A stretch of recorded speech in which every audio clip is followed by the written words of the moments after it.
Hello' কি খবৰ? পোনপ্ৰথমে সকলোকে দেৱালীৰ বহুত বহুত শুভেচ্ছা জনাইছোঁ। এয়া ৰাতিপুৱা 5:30 বজাতে উঠি লৈছোঁ। এফালে পাপাকো উঠাই দিছোঁ। উঠাই দি আৰু পাপাক কলগছ পুতিব দিলোঁ। এফালে আহি গ'ল আমাৰ লাইট লগাব আহি গ'ল। তেনেকৈ লাইট চাইট লগাই থৈ গুচি গ'ল। এফালে অকণমান দেৱালী বুলি ক'লে ঘৰখন পোহৰাই তুলিলে বেছি ভাল লাগে নহয় জানো?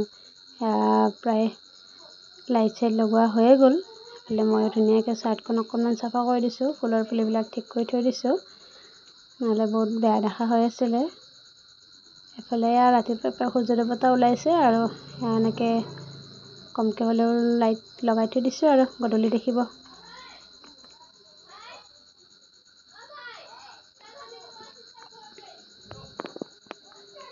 এফালে তলৰ ফালে অলপ লগাইছোঁ। এফালে ৰাতিপুৱাই দেউতাই কলগছ পুতি দিলে। দেৱালী বুলি ক'লে কলগছ নপুতিলে ভাল লাগিব জানো নহয় জানো? এফালে যদিও ইমান জাক জমকতা কৰা নাই, তথাপি অকণমান ঘৰখন পোহৰাই তুলিব চেষ্টা কৰিছোঁ। এফালে মই এইবিলাক কাম বন কৰি ৰাতিপুৱা নাস্তা বনাব আহি গ'লোঁ। এফালে মানুহজনটো যিহেতু আছে, তেওঁক কিবা এটা খাবৰ বনাই দিওঁ বুলি ভাবিলোঁ। এফালে নাস্তা ভাত খোৱাৰ পিছত এফালে গধূলি হৈ গ'ল। সেয়া গধূলিলৈকে ঘৰতে বনালোঁ। এইটো কেণ্ডেলটো জানেই চবেই বনাব নহয় জানো? বেছিভাগৰ ভিডিঅ' দেখা পাই থাকোঁ। মই বহুত আগতেও বনাইছিলোঁ, ঘৰত বনাইছিলোঁ আগতে। এইফালে 2টা বনাইছোঁ, 3টা বনাইছোঁ। তাৰপিছত ইফালে সৰুকৈ অকণমান ৰংগলী বনাইছোঁ।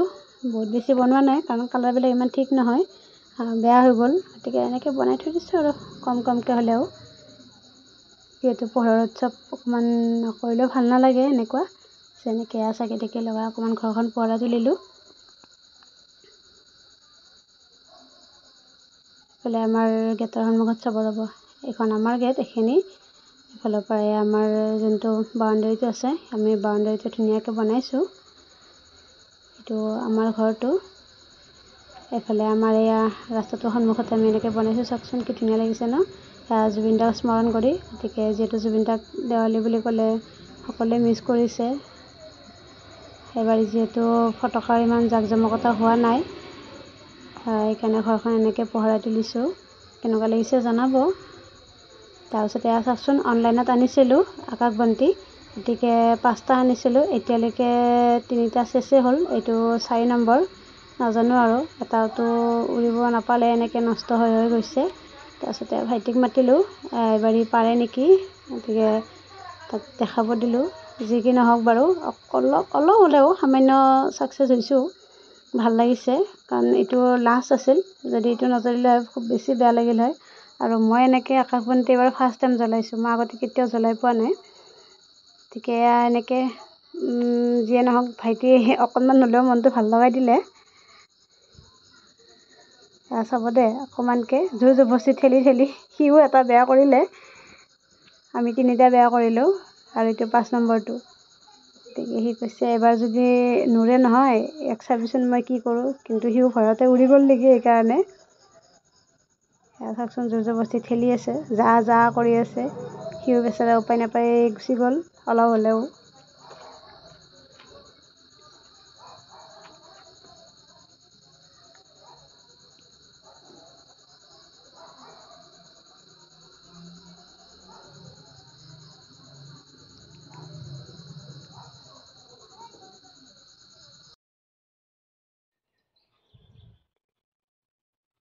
চাবচোন দেই, যাওঁ মানে ঠেলি দি আছে জোৰ জবৰদস্তি, কিন্তু যাব খোজা নাই। কিন্তু এইটো বেয়া হ'লে খুব বেছি বেয়া লাগিবৰ কাৰণে সিও তেনেকৈ এৰি দিয়া নাই, ৰখি আছে। যি কি নহওক গুচি গ'ল।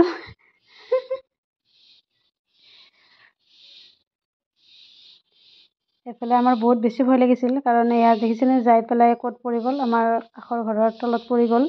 এনেকৈ তেওঁলোকৰ গোটেই শুকান জাবৰ থৈ দিয়া আছিল। যি কি নহওক বাৰু, আকৌ উৰি গ'ল এনেকৈ। গতিকে জয় জুবিন দা, জুবিন দাক স্মৰণ কৰি আমি আকাশবন্তি জ্বলাই দিলোঁ। গতিকে সকলোৱে জুবিন দাৰ ন্যায়ৰ কাৰণে লাগি থাকক, আমিও লাগি আছোঁ। জয় জুবিন দা।